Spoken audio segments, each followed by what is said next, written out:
today's lesson, I'll show you how to add a festive Christmas outro to any song that ends in the key of A major. Here's some notes C for reference. We'll start with the left hand.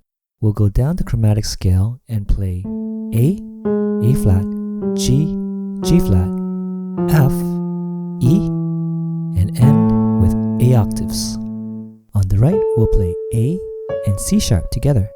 We'll play this 3 times, another 3 times, then we'll play once more and we'll play E, A, B,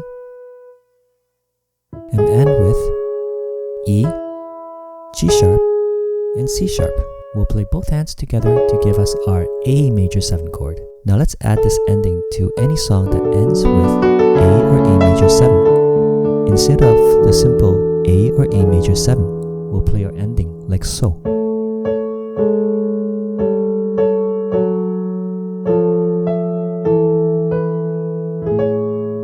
What if your song ends in a different key? Well, I have you covered with the following tutorials. The links are in the description and comment section.